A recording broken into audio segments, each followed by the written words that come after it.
Assalamualaikum warahmatullahi wabarakatuh. Innal hamdalillah nahmaduhu wa nasta'inuhu wa nastaghfiruh wa na'udzu billahi min syururi anfusina wa min sayyiati a'malina. May yahdihillahu fala mudilla lahu wa may yudlilhu fala hadiyalah. Asyhadu an la ilaha illallah wahdahu la syarikalah wa asyhadu anna Muhammadan abduhu wa rasuluhu la nabiyya wa la rasula ba'dah. Allahumma salli wa sallim ala nabiyyina Muhammad wa ala alihi wa ashabihi wa man tabi'ahum bi ihsanin ila yaumiddin wa ba'd. Para hadirin jamaah salat maghrib yang dimuliakan oleh Allah Subhanahu wa taala, di pertemuan terakhir kita telah membacakan hadis-hadis berkaitan dengan berbakti kepada kedua orang tua, baik orang tua kita masih hidup ataupun ketika orang tua kita telah meninggal. Kita sudah membacakan hadis-hadis berkaitan dengan masalah tersebut dari kitab Adabul Mufrad yang ditulis oleh Imam Al-Bukhari. Para hadirin yang dimuliakan oleh Allah Subhanahu wa taala, selanjutnya Imam Al-Bukhari menuliskan babu silaturahim. Itu bab terkait dengan silaturahim. Silaturahim ini terdiri dari dua kata, yaitu silah dan rahim. Silah bermakna menyambung. Silatu syai' bi syai' artinya adalah menyambung sesuatu dengan yang lainnya. Adapun rahim, rahimul mar'ah. Makna rahim adalah rahimnya para wanita. Maka para ulama kita ketika menamakan ataupun memaknai silaturahim, mereka menyebutkan menyambung tali silaturahim dengan orang yang ada hubungan rahim dengannya. Orang yang mendengna hubungan rahim dengannya, itu dia menyambungnya, dan itulah yang dimaknai dengan silaturahim. Maka berbeda nanti ketika kita melihat silaturahim itu dari sisi bahasa Arab dengan silaturahmi yang ada di dalam Kamus Besar Bahasa Indonesia ataupun KBBI. KBBI, Kamus Besar Bahasa Indonesia, itu memaknai silaturahmi dengan menyambung hubungan kerabat. Sangat umum dibandingkan dengan silaturahim yang ada di dalam bahasa Arab. Dalam bahasa Arab hanya yang satu rahim dengan kita.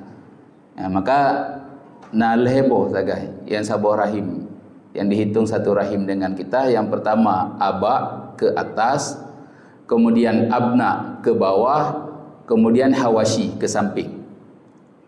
Aba berarti ayah, ibu, dan ayah ibu dari ayah kita, ayah ibu dari ibu kita.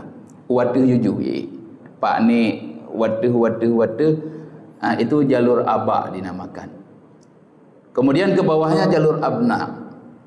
Abna yo anak dayo, kemudian cucu, cicit ke bawah terus. Itu dinamakan dengan jalur abna. Yo mantang satu rahim dengan dayo. Kemudian yang ketiga adalah hawashi ke samping. Hawashi ini ukhuwah, adik tayo, abang tayo, kakak tayo. Itu dinamakan dengan hawashi, garis ke samping. Kemudian bagian dari hawashi adalah umumah, paman tayo, apa tayo, makcik tayo, baik dari jalur ayah ataupun dari jalur ibu, itu dinamakan dengan umumah ataupun hawashi. Nyo sagai yang dinamakan dengan rahim, dengan orang yang satu rahim dengan kita. Ayah wade, ane uyub, kemudian samping, saudara, saudari, paman dan bibi ataupun makcik dan pakcik tayong. Di luar daripada itu tidak dinamakan dengan rahim. Ya, maka hana merempak fadilah-fadilah yang nanti kita bacakan terkait dengan fadilah silaturahim. Danyo ohoro puasa biasa miaureng na WA dalam grup sapat dengan sikula jaman. Ayo kita sambung silaturahmi ataupun sambung silaturahim dengan berbuka puasa bersama. Nyan hanai dama. Nyan kan saboh rahim tapi saboh sikula. Yang silaturahmi bahasa Indonesia merempak, tetapi silaturahim yang dimaksud di dalam syariat itu tidak. Yang dalam bahasa Indonesia betul, ayo kita sambung silaturahmi. Betul, karena dalam kamus KBBI ketika menerjemahkan silaturahmi itu sangat luas. Mandum ngen-ngen danyo, ya, hana mecih dengan kerabat ataupun hana mecih dengan saudara-saudari kita yang satu rahim, tapi sangat umum di dalam kamus bahasa Indonesia. Para hadirin jamaah yang dimuliakan oleh Allah Subhanahu wa taala, Imam Nawawi ketika menjelaskan tentang silaturahim, beliau menyebutkan wa amma silaturahim, adapun silaturahim fahiyal ihsan ilal aqarib. Itu dia berbuat baik kepada keluarga terdekat. Ala hasabil halil wasil wal mausul. Ya, menurut keadaan orang yang menyambung dan orang yang disambung. Ya, maka makna silaturahim dikatakan oleh Imam Nawawi fataratan bil mal, wataratan bil khidmah, wataratan biziarah wassalam.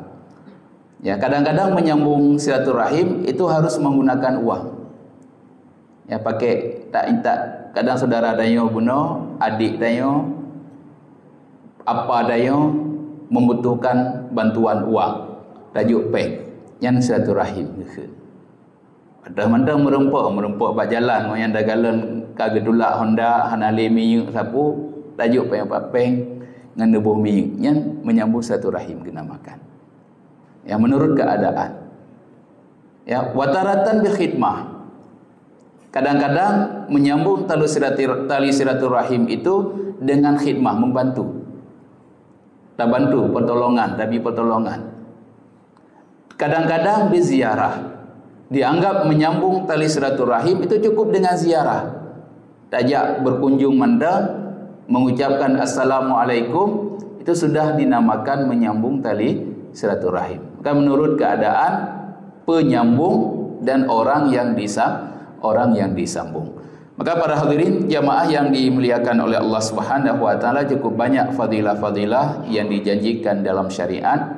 Begitu juga cukup banyak ancaman-ancaman yang disampaikan terkait orang yang menyambung tali silaturahim ataupun orang yang memutuskan tali silaturahim.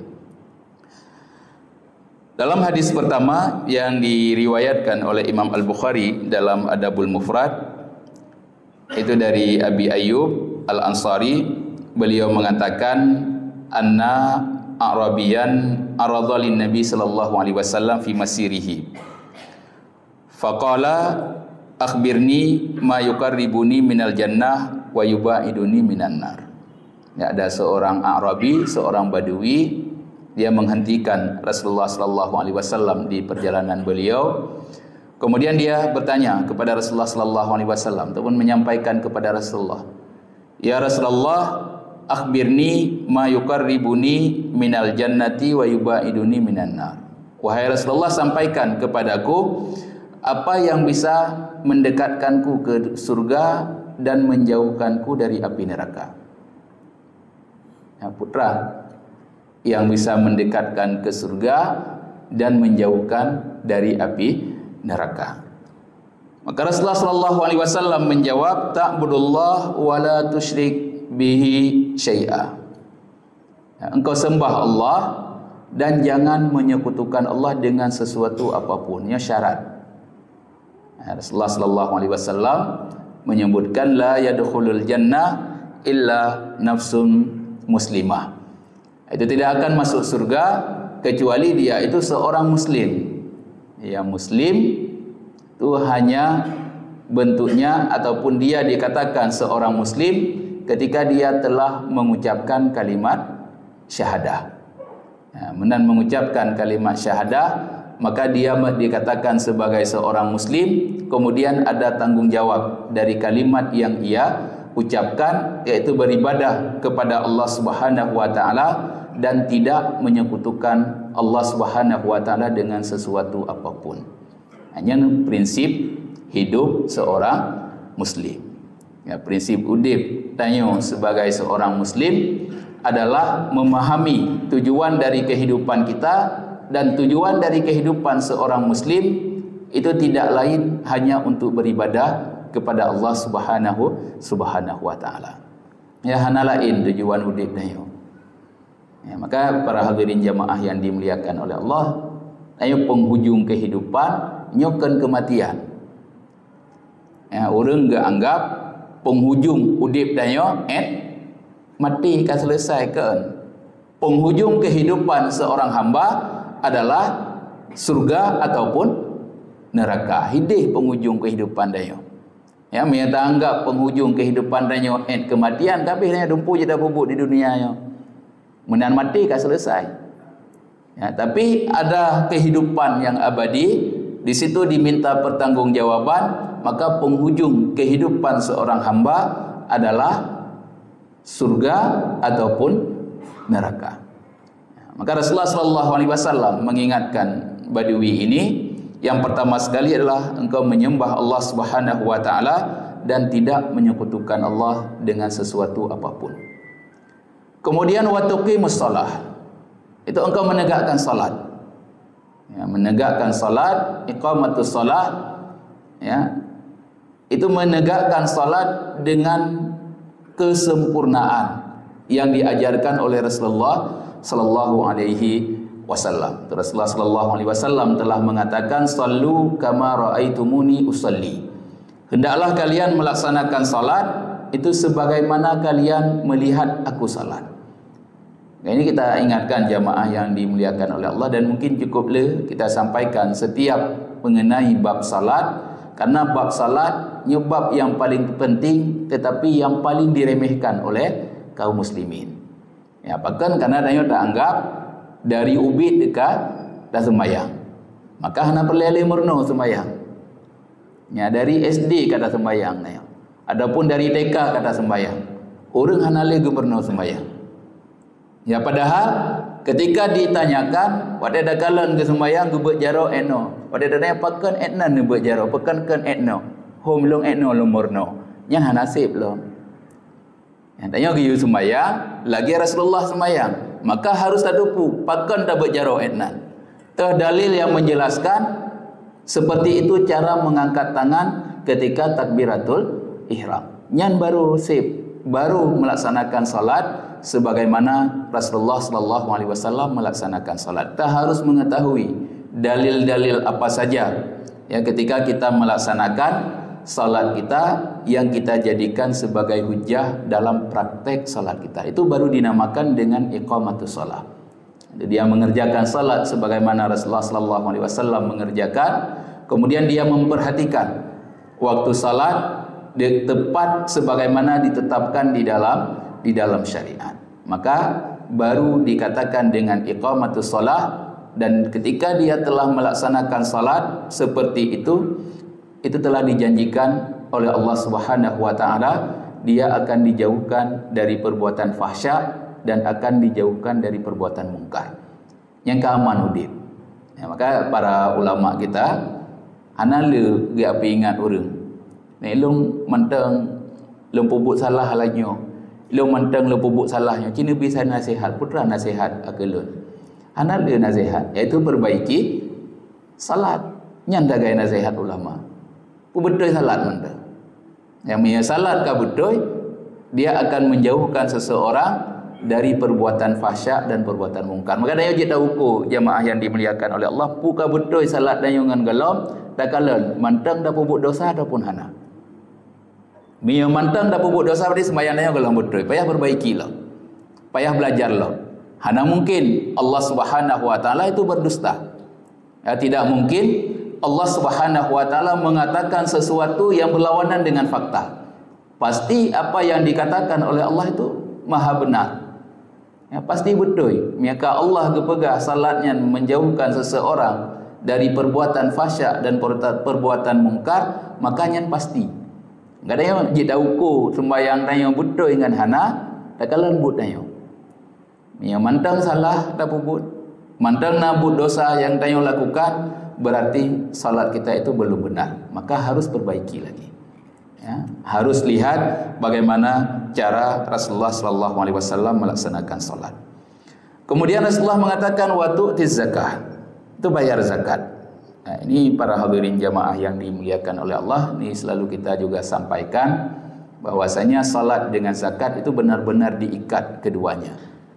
Ya, baik dalam Al-Quran ataupun dalam hadis-hadis Rasulullah SAW selalu menggabungkan di antara salat dengan zakat. Asal kagekeun sembahyang tetap geberah zakat. Karena dua ini tidak dapat dipisahkan. Salah satu ditinggalkan, maka yang lain tidak akan diterima oleh Allah Subhanahu wa taala. Ibnu Abbas mengatakan seperti itu. Yang hana ge sembahyang ge bayar zakat hana diterima. Pakan dah ingat PNS yang wajib bayar zakat, kaikoh memang. Ya, ikoh langsung oleh tiap bulan. Mamai hana dah sembahyang hana diterima zakat oleh Allah. Begitu juga sebaliknya. Ya, orang yang melaksanakan salat, dia memiliki harta yang sudah mencapai nisab, kemudian sudah sampai haulnya, putaran waktunya, dia tidak mengeluarkan zakat, maka Allah tidak menerima salatnya. Yang dua boh diikat oleh Allah Subhanahu wa taala. Maka kita mengingatkan jamaah yang dimuliakan oleh Allah, ya, orang muslimnya berbeda kehidupannya. Ya, orang muslim dia tidak terikat dengan materialisme. Kan orang yang berfikir dumna aku menghasilkan uang, kemenan orang muslim kehidupannya. Tapi orang muslim dia dalam kehidupannya itu mengikuti apa yang telah ditetapkan di dalam syariat. Ya, dan harta gebila Allah Subhanahu wa taala giyu bedubi zakat, maka harus ada zakat yang kita keluarkan apabila telah mencapai nisab dari harta kita. Dan tidak mungkin zakat itu dikeluarkan ketika seseorang itu belum menetapkan bulan apa ia akan menghitung zakatnya. Ya, hana mungkin ya kita ulun nak berdebit zakat, bulan zakat hana dah pilih dan ulun bulan pula nak berdebit zakat. Oh, ketika bulan Muharram misalnya, sekarang Rabiul Awal misalkan. Dengan mulai hitung harta di Rabiul Awal. Ketika sampai Rabiul Awal itu sudah putaran 1 tahun, maka dia mengeluarkan zakat. Menyahana gimana cara kena hitung putaran waktu 1 tahun dari harta yang ia miliki. Maka jamaah yang dimuliakan oleh Allah Subhanahu wa taala, nya kelemahan iman danyo kepada Allah Subhanahu wa taala. Ya, tegadah iman danyo kepada awak pajak mantang. Ya, cukup ged dah jaga tanggai ataupun tun abih wate bayu pajak Honda. Ya takut idrop dia dajak ubirin. Tapi dia hanaya ketika Allah Subhanahu wa taala mengancam kita dengan api neraka ketika kita tidak membayar zakat. Nya hana dingat yang dingat dia dagai cukup ngeri polisi birin ilit dia. Nyan dagai yang dingat nayo. Sehingga pajak nayo gelom truk wate yang kagabuk dia. Umalun 2 bulan tek gelom bayar pajaknya. Gabuk dia 2 bulan tek gelom dah bayar pajak, gabuk dia. Zakat 5 ton kah nak dah bayar hana gabuk. Nah, ini para hadirin jamaah yang dimuliakan oleh Allah, pergeseran iman ya pada diri kita. Maka Rasulullah sallallahu alaihi wasallam mengingatkan Arabi ini, Badui ini, itu keluarkan zakat. Kemudian Rasulullah sallallahu alaihi wasallam mengatakan wa tasilur rahim. Itu engkau menyambung tali silaturahim. Ya, giyu sambung tali silaturahim, yaitu rahim orang yang satu rahim dengannya. Kemudian di dalam hadis Abi Hurairah radhiyallahu an, beliau mengatakan sesungguhnya Rasulullah sallallahu alaihi wasallam bersabda, khalaqallahu azza wa jalla al-khalaq falamma faragha minhu qamatir rahim faqala ma qalat hadza maqamul aiz bika minal qati'ah qala ala tardina an asil man wasalaka wa aqta man qata'aka qalat bala ya Rasulullah qala bala ya Rabb qala fadzalika laka. Ketika Allah Subhanahu wa taala menciptakan manusia, kemudian Allah Subhanahu wa taala menyempurnakan penciptaan manusia, kemudian ketika itu rahim bangkit.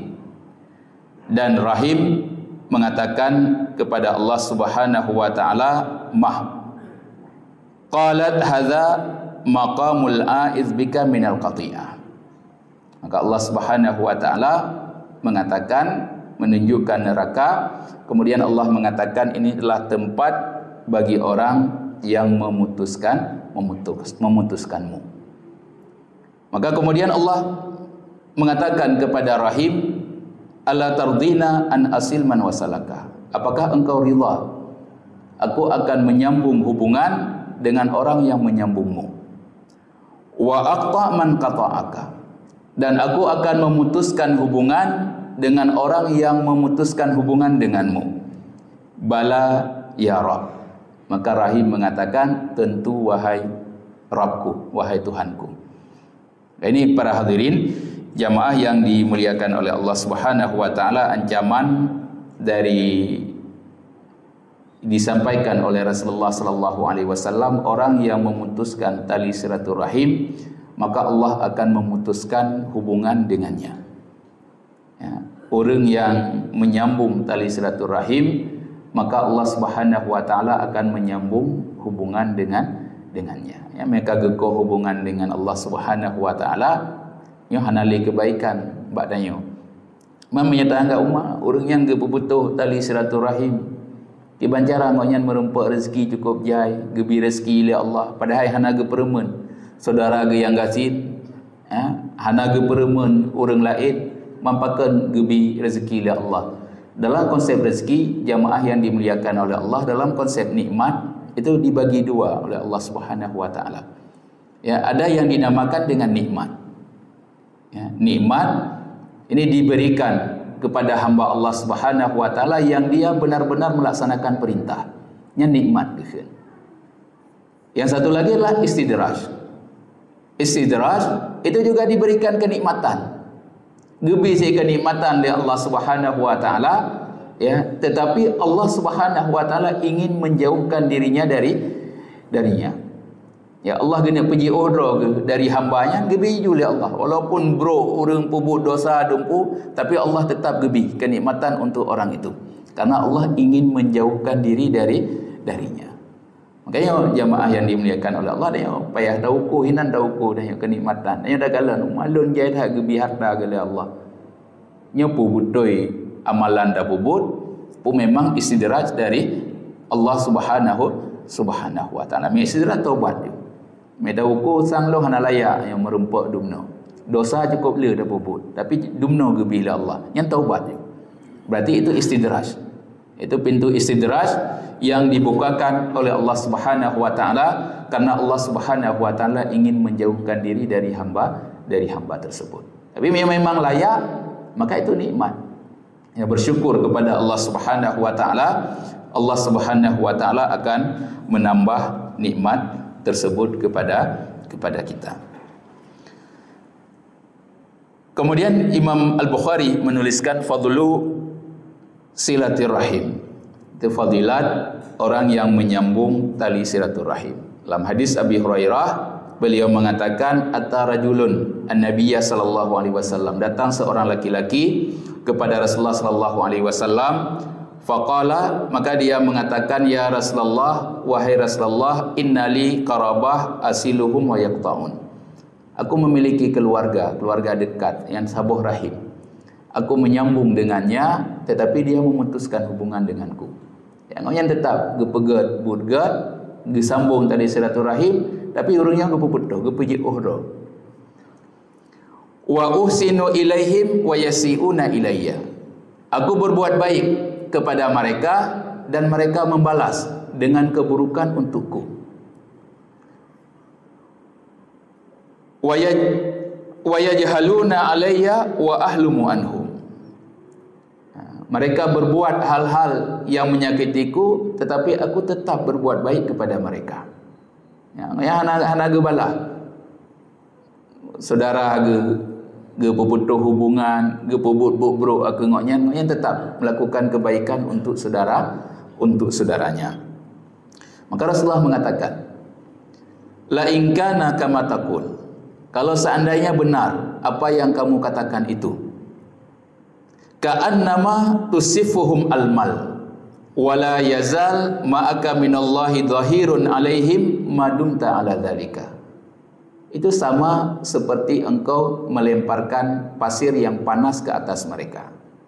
Ya, daya tugas melaksanakan, yaitu menyambung tali silaturahim. Daya pubut madibalah bro kedayo, tetap kita tidak boleh memutuskan tali silaturahim. Hanya puputuh. Ya bro, pubut tak kedayo, dan tetap harus menyambung karena itu perintah. Maka ketika kita menyambung dan dia tetap melakukan keburukan kepada kita, Rasulullah sallallahu alaihi wasallam mengatakan ka'annama tusifuhum. Itu sama seperti engkau melemparkan pasir yang panas ke atas mereka. Ya, orang yang merempok hukuman dari Allah Subhanahu wa taala, tetapi kita tetap diberikan kebaikan oleh Allah Subhanahu wa taala. Lalu beliau mengatakan, Rasulullah mengatakan, wala yazalu ma'aka minallahi dhahirun alaihim madumta ala dzalik. Itu Allah senantiasa membantumu ya, untuk perbuatanmu itu apabila engkau masih seperti itu. Ya, gebi kekuatan oleh Allah Subhanahu wa taala, dijaga oleh Allah Subhanahu wa taala, maka dia terus akan mampu untuk melakukan kebaikan-kebaikan kepada saudaranya, walaupun saudaranya itu melakukan keburukan-keburukan untuknya. Nanti akan ada bab khusus Imam Al-Bukhari menuliskan terkait dengan orang yang melakukan kezaliman kepada kita, bagaimana kita menyambung tali silaturahim dengan mereka. Wallahu a'lam. Mungkin ada yang ingin ditambahkan terlebih dahulu ataupun ingin ditanyakan, kita persilakan insyaallah.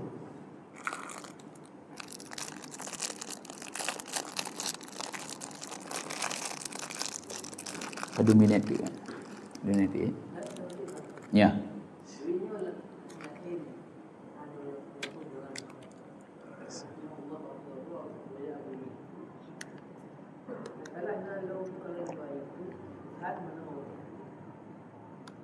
Demo namanya yang termasuk sebagai tingkat kepada politik. Mengaji dicot dakan. Jadi dari sejarah Ustaz tidak lalu. Maka dengan Muawiyah juga pernah baru karena khalifah yang dengan Aisyah. Jadi orangnya kan hana itu bersifat bah memudahkan. Jadi bukan mereka nak muncul tulisan-tulisannya sama salah kan. Dan menurut sunnah adalah. Jadi yang lagi yang mungkin dapat. Baik, para hadirin jamaah yang dimuliakan oleh Allah Subhanahu wa taala, dalam konsep ya menasihati pemimpin, apakah dia boleh dinasihati secara terang-terangan ataupun dia harus dinasihati secara sembunyi-sembunyi.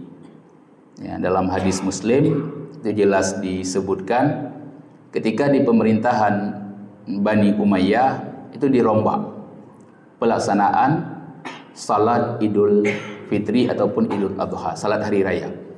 Ya, salat hari raya dirombak. Seharusnya salat hari raya adalah salat dulu baru khutbah.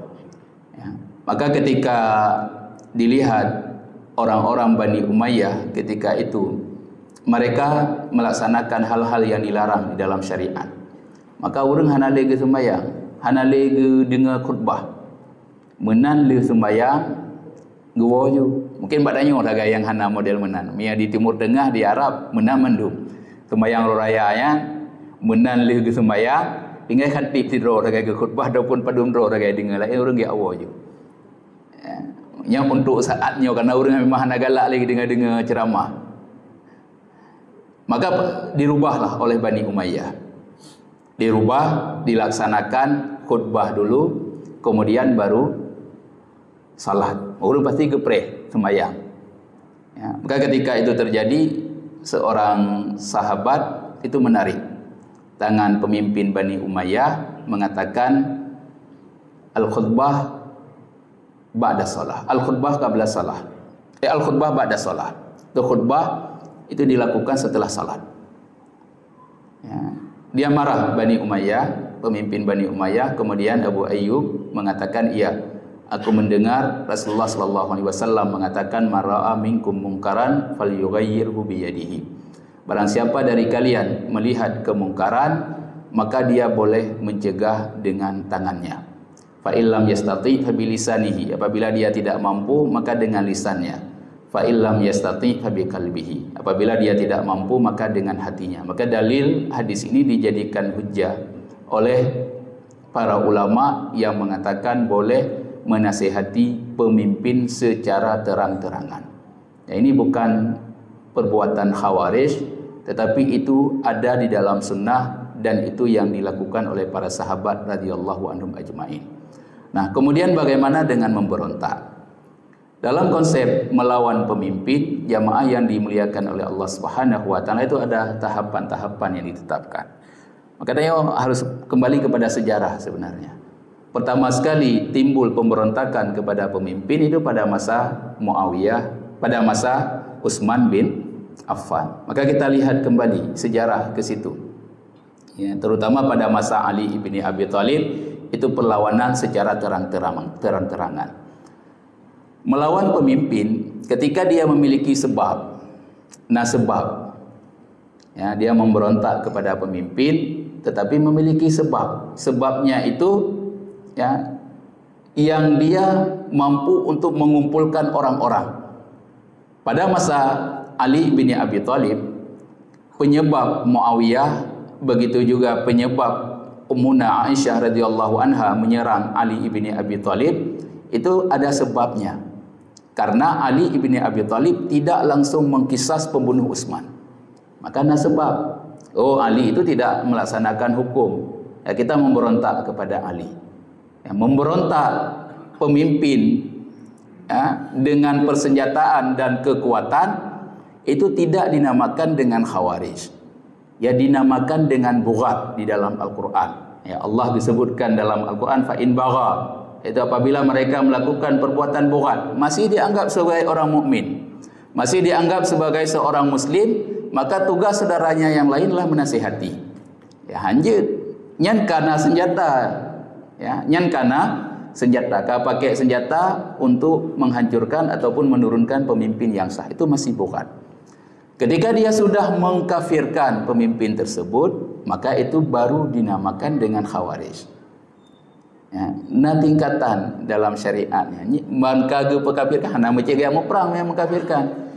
Lom du hino mantang, lom dinyo ju yang Sayyid pu yang kafir je. Yang langsung lom khawarij dicau. Hana payah mau perang. Hana macam ke Prabowo ataupun Jokowi, hana macam kepada orang muslim yang beriman dia mengkafirkan, maka dia khawarij. Ya, apalagi kepada pemimpin yang sah dia kafirkan, maka dia khawarij. Jamaah yang dimuliakan oleh Allah, konsep ini tidak bisa ditarik dengan keadaan Indonesia hari ini. Ya, Indonesia uronyo dalam undang-undang itu membolehkan demo. Ya, tetapi yang tidak boleh anarkisnya ndaga yang hanjut. Demo je undang-undang. Gimana cara dibegah memberontak pemimpin ketika na demo? Ya, undang-undang membolehkan. Ya, memang tanya anggap begitu konsepnya. Ya, biasanya pemimpin dengan demokrasi, maka tanya harus ikuti demokrasi. Berarti hana khawarij dinamakan. Ya, tidak dinamakan bughat. Karena undang-undang membolehkan. Undang-undang pejut, jet demo juga. Kecuali anarkis. Ya, anarkis memang tidak dibenarkan. Ya, anarkis itu tidak dibolehkan. Maka membunuh seorang muslim karena perbuatan tersebut itu ancamannya cukup keras dalam syariat. Ya, dan jamaah yang dimuliakan oleh Allah, dalam hal seperti ini itu seorang muslim itu harus menjaga lisannya. Sibabul muslim fusuk wa qitaluhu kufrun. Rasulullah telah menegaskan yang mencela seorang muslim itu fasik dan membunuh seorang muslim itu kufur. Ya, dunia ini lebih baik runtuh di sisi Allah Subhanahu wa taala dibandingkan terbunuhnya seorang muslim. Ya, kehormatan seorang muslim itu lebih mulia dibandingkan dengan kehormatan Ka'bah. Makanya jamaah yang dimuliakan oleh Allah, dalam keadaan Indonesia yang memang tanya hukum dengan hukum Islam, itu kita kembalikan dulu bagaimana hukum Islam itu menilai. So yang kun Muawiyah kafir karena perang Ali bin Abi Thalib. Hana mesti dari kaum muslimin yang mengatakan Muawiyah kafir. Hana mesti dari putra tanya pegah nanya, oh nyan Muawiyah berbeda. Tidak ada yang beda dalam Islam. Rasulullah sallallahu alaihi wasallam telah menegaskan seluruhnya sama dalam Islam. Hana beda ohnya karena sahabat. Je ke perang pemimpin dayung hajid hana. Sama sampai Fatimah aja, laukana Fatimah binti Muhammad sarakat laqatatu yadah. Kalau seandainya Fatimah anak Muhammad yang mencuri, aku tetap akan memotong tangannya. Sama hukum dalam Islam. Itu tidak ada beda hukum dalam Islam. Tidak ada seorang pun ya, yang mengatakan Muawiyah kafir, yang mengatakan Ali, yang mengatakan Aisyah itu kafir. Tidak ada. Hana orang muslim yang beriman kepada Allah nyanyi yang kadeh berperang dengan pemimpin yang sah. Yang ditanyakan kepada Ali bin Abi Thalib. Ya, ketika terjadi peperangan dengan Muawiyah, ditanyakan manhum. Siapa mereka yang berperang dengan kita? So Muawiyah yang berperang dengan dayonya. Ahumul kufar, apakah mereka orang-orang kafir? Ali mengatakan tidak. Ahumul munafikun, apakah mereka orang-orang munafik? Ali mengatakan tidak. Al-munafikun la yadhkurunallah illa qalila. Orang-orang munafik itu mereka tidak menyebut Allah kecuali hanya sedikit. Lalu ditanyakan kepada Ali siapa mereka? Maka Ali mengatakan hum ikhwanuna wa yabghu annal yawm. Mereka lah saudara kita. Tetapi hari ini mereka bughat kepada kita.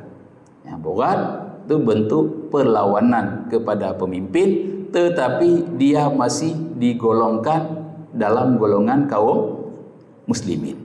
Ya tidak. Baru nak urun demo tengok video, lihatlah anjing-anjing neraka. Kipanjara kepada seorang muslim itu. Ya, anjing-anjing neraka orang muslim ya.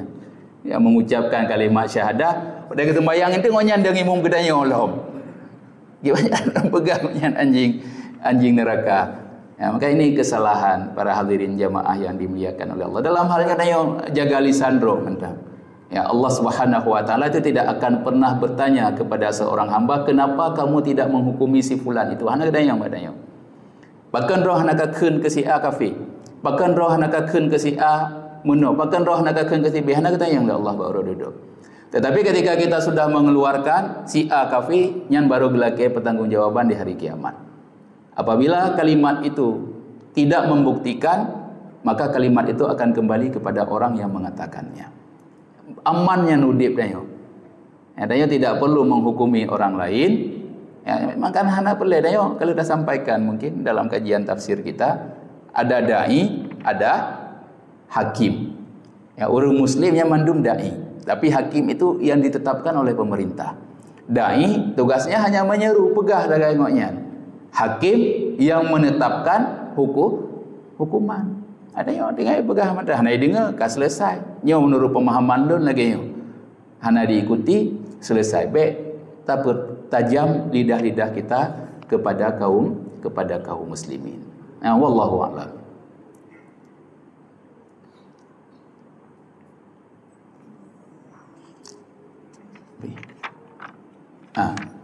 Kalau tidak ada lagi, kita tutup dengan doa kafaratul majlis. Subhanakallahumma bihamdik, asyhadu an la ilaha illa anta, astaghfiruka wa atubu ilaik. Assalamualaikum warahmatullahi wabarakatuh.